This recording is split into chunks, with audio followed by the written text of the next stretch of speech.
Hey everybody, welcome back to HomeRecordingMadeEasy.com and here on my YouTube channel, and welcome to another episode of Questions and Coffee with David. This is where I answer all your questions that come in through email and YouTube and Facebook and Twitter to help you with your recording, mixing, and mastering questions, as well as your gear questions so you can make better music in your home studio.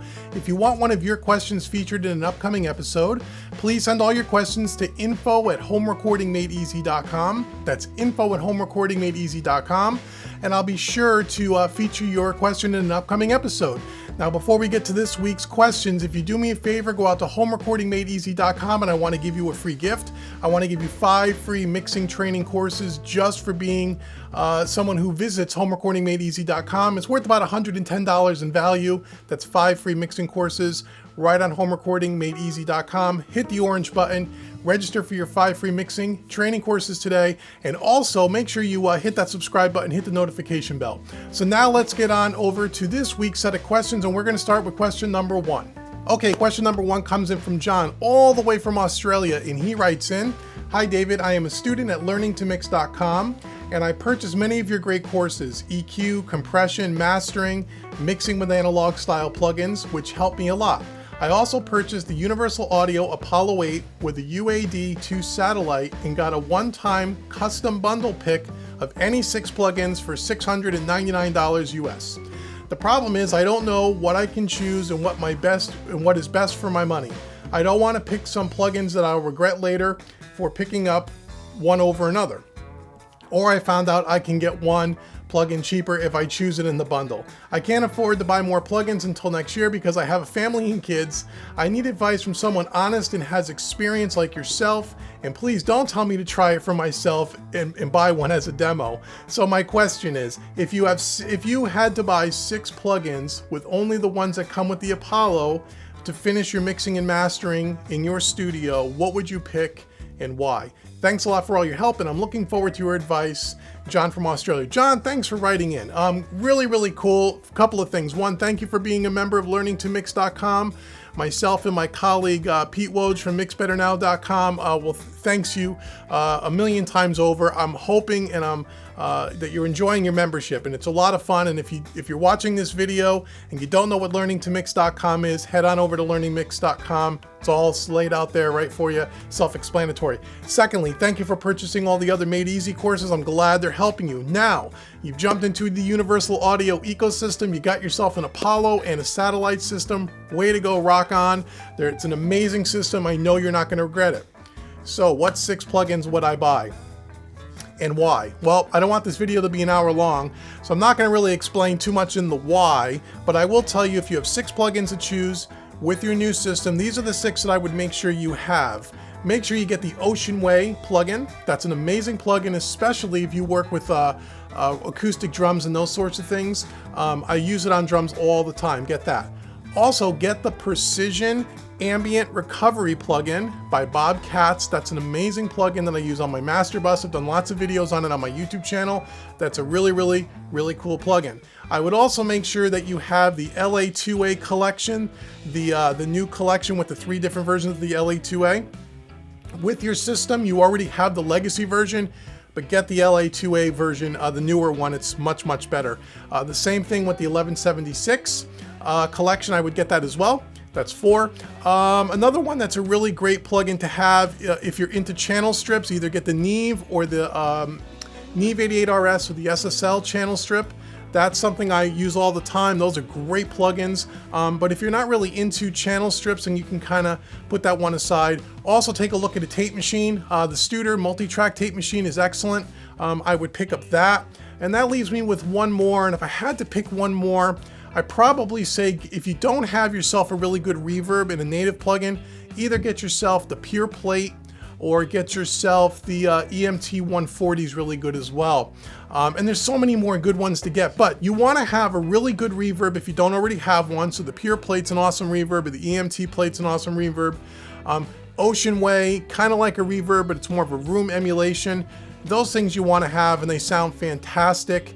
And again, the LA2A, the 1176 collection is awesome. And then a tape machine is what I would tell you to get. Oh, and in channel strips, if you're into channel strip mixing, which I am, then I would get all their channel strips, their API, their Neve, and their SSL. So if you're into channel strips, get those 3 first, then get the Ocean Way, then get the Pure Plate, that's 5, and then maybe get yourself a tape machine, that's 6, and you can always build upon that later, because in your legacy collection that comes with your Universal Audio system, you'll have the LA2A, the 1176, the Pultec, the Fairchild.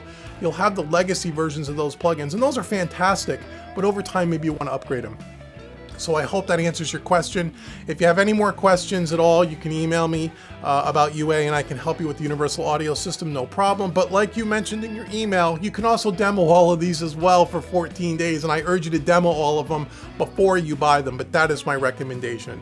So John, I hope that answers your question. Thank you so much for writing in. Now let's get on to question number 2.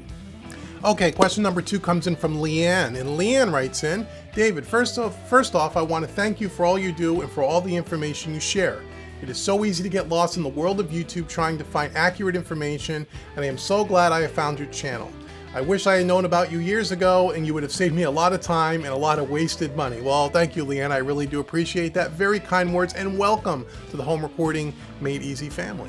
My question to you is this. I've been working in my home studio part-time over the last few years, slowly building both my studio setup and my client list. I am trying to move from a part-time hobby to a full-time living, and I am slowly making my way towards that. What was your single biggest challenge in making that move from part-time to full-time? And if you don't mind sharing, what is your single biggest challenge today with your business model? I know it's not always easy to give away your secrets, but any advice you can provide would be greatly appreciated. Thanks, Leanne. Well, Leanne, thank you for writing in. Those are really good questions. And no, not at all. I don't mind sharing my secrets. They're really not secrets. It's just stuff that I've learned, and people have passed this stuff along to me over the years. And I talked about in one of the last Questions and Coffee episodes about eventually putting together a business course to help answer some of these questions. I'm going to do some specialized training, and I'm not sure in what format it's going to be. If it's going to be kind of live, in-person kind of stuff over Skype, or if it's going to be just a course like the Made Easy series. But at one point, there's going to be a whole business course that comes out, because this is one of the questions I get asked about all the time.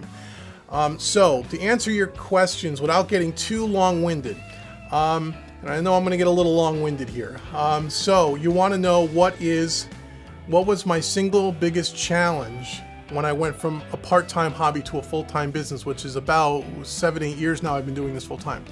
At that time, my biggest challenge for me, because I was working at it part-time for several years, building up a client list, building up my studio, I was making money on the side already, but I was not making anywhere near what I was making in my professional life, in my corporate management world.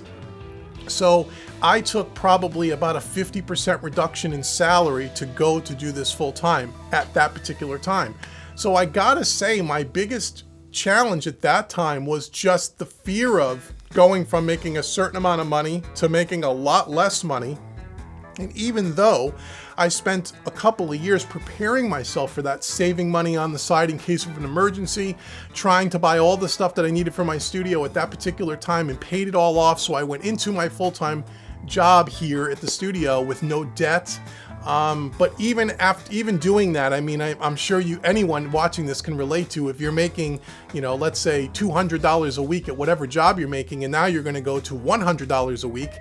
That's a scary thing. And that was a big challenge and a big thing for me to finally pull the trigger, to jump off the cliff, so to speak, and to say, finally, I'm going to do this. I know I have a skill set for this. I've proven part-time that I can continue to build this business a little every year. But now I needed to, the only thing that kept me from making a full-time paycheck was doing this full-time. And so I guess the fear of the unknown was probably the biggest challenge. Now, I was very fortunate, and I am still very fortunate that I'm married and my wife works and she has a full-time job and she makes a really good living as well. So that helped a lot, knowing that we had someone that had a job in the family. We had someone else that also carried all our medical benefits for myself and my daughter and my wife. And so taking that hit in my salary, although it hurt us a little bit, it didn't change our lifestyle at all. My wife and family was very supportive of me finally following my passion and making this move. And I'm so glad that I did. And honestly, I was lucky enough that my wife was the one that really pushed me more than anybody else. I was the one that kept holding off and holding off and holding off, trying to be the responsible person in the family, to not just quit a high-paying job to follow your passion. But my wife really pushed me to do that. So my single biggest challenge then was getting over my own fears and jumping into the deep end of the pool. And again, I spent a lot of time planning it out, and I didn't just do it haphazardly. I really planned it out well, and ultimately I made the right decision. So I hope that helps, is to get over your fear, but make sure you're prepared.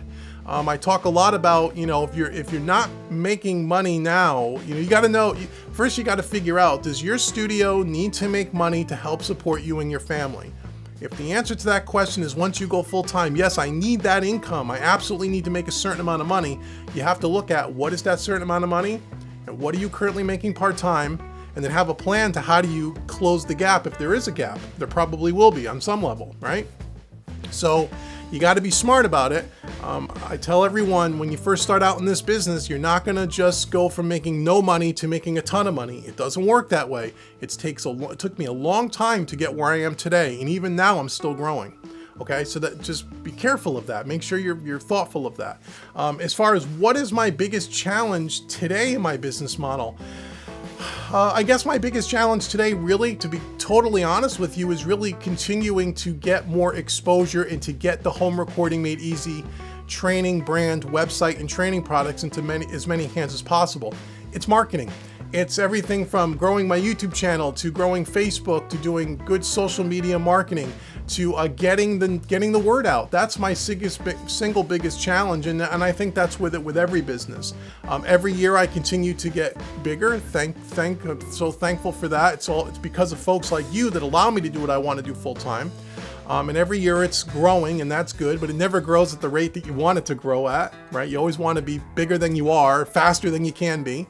But that's really, I think, the single biggest challenge for me, is because coming into this full time, doing the mixing, the mastering, the teaching, doing training products for you, doing videos like this where I'm answering questions, that's easy. To me, that's second nature. I've been doing it for so long that I understand the craft well enough that I can help any beginner, any intermediate, and even help some advanced users as well. My audience is basically beginners and intermediates, but I also have some advanced clients that have been mixing and doing this work almost as long as I have. So that part was easy. And that part I knew going into this. What I wasn't really good at is social media and the marketing piece of it and website building and all of that stuff to help grow a brand, or even create a brand and know how to grow it. That was where I had to learn. Everything from learning how to build websites to learning how to run a YouTube channel and how to effectively run a Facebook page. I'm still learning. Believe me, I'm not even close to where I want to be. Even as much as learning how to produce better video quality, better video content. Some of the things that are going to be coming up in the future, I'm going to be talking about all the new things I'm doing to create better video production. Over the last, say, 2 months, everyone's been commenting to me on how my videos look better, they feel more professional, my editing's getting better. Well, there's a reason for that, because I spent an enormous amount of time and money to step up the quality of my videos so I can attract more people and I can start to raise the bar of what I'm doing. I want my video production to be just as good as my audio production, where it was lagging for a long time. I didn't know anything about that stuff when I got into this. So I know it's long-winded, but my biggest challenge today is just growing the brand. And that will be a challenge for you as well, especially if you don't have the social media marketing, internet kind of stuff, website kind of stuff like I didn't. If you're not really proficient at that could be a struggle, and you may want to find help to do that. And it's a journey and continuing to grow.